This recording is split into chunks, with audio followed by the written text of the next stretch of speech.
मगर इनकी हिम्मत नहीं थी, हौसला नहीं था। ये बुज़दिल थे, समाज से डर गए, बुराइयों को देख करके भाग गए और इन्होंने कहा कि कौन किसी की बुराई मोल ले, कौन किसी के फटे में पैर दे, क्यों प्रधान जी की मुखालफत बोल ले, कल को अगर वक्त आ गया तो 3 डंडे लगवा देंगे। मुखालफत लेना आसान थोड़ी है, हवालात भी काटनी पड़ सकती है और FIR भी हो सकती है। मैं अपने गांव के मजलूमों की हिमायत में हमेशा रहा। प्रधान जी हमारे यहाँ के वैसे ही थे जैसे होते हैं कि बैठक पे नहीं आएगा तो फिर देख लेंगे, होने दो गांव में कोई झगड़ा, तुम्हारा भी नाम डलवा दिया जाएगा। इस FIR से पहले जो ये है, 2 FIR मेरे खिलाफ रामपुर मेरे अपने गांव में हूं, जो प्रधान ने कराई।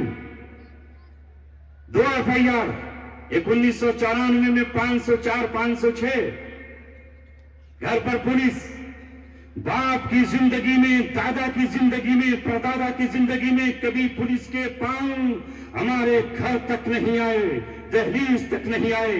पहली मर्तबा पुलिस आई और पुलिस ने आकर के हमारे घर में कहा कि वो कहां है। ठीक 5 मिनट पहले मैं वहां से बाहर निकला और न वो हथकड़ी लगा करके ले जाते।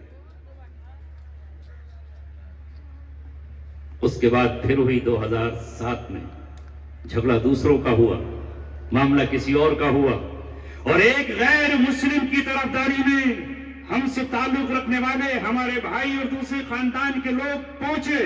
वो हमारे गांव का है, चाहे गैर मुस्लिम ही सही, लेकिन बिना वजह उसके साथ जुल्म और सितम क्यों हो। तो उस दूसरी मर्तबा भी उसमें मेरा नाम लिखा गया और यहां तक लिखवाया गया कि इस शख्स ने, मैं दिल्ली में बैठा हुआ मस्जिद में इमामत कर रहा हूं, मेरा उसमें नाम लिखवाया गया कि इस शख्स ने अपनी लाइसेंसी बंदूक से मुझ पे फायर किया और उसकी वजह से मैं जख्मी हो गया, ब्लेड अपने सर पे मारे और मुर्गा ऊपर से डाल करके खून में नहा करके थाने में पहुंच गया कि मार 2 मुर्गे काट करके ऊपर डाल लिए। जो देखे तो समझेगा वो वाकई गोली मार दी दिखे।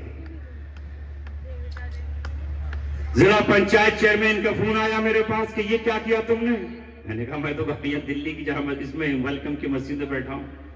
खैर फिर वो हलफनामे मस्जिद के लोगों ने दिए, वो नाम निकल गया, वो नाम खत्म हो। कितने पापड़ बेलने पड़े कि ये शख्स किसी तरह से जेल चला जाए। जुर्म क्या था कि जालिम को जालिम कहा, कातिल को कातिल कहा, किसी का कसीदा नहीं पढ़ा हमने, रात को रात कहा। ये तो फिर बात की बात है जो फिर तिहाड़ का मसला आया। ये उससे पहले की बात है। एक राज था जो मैंने आपको बताया।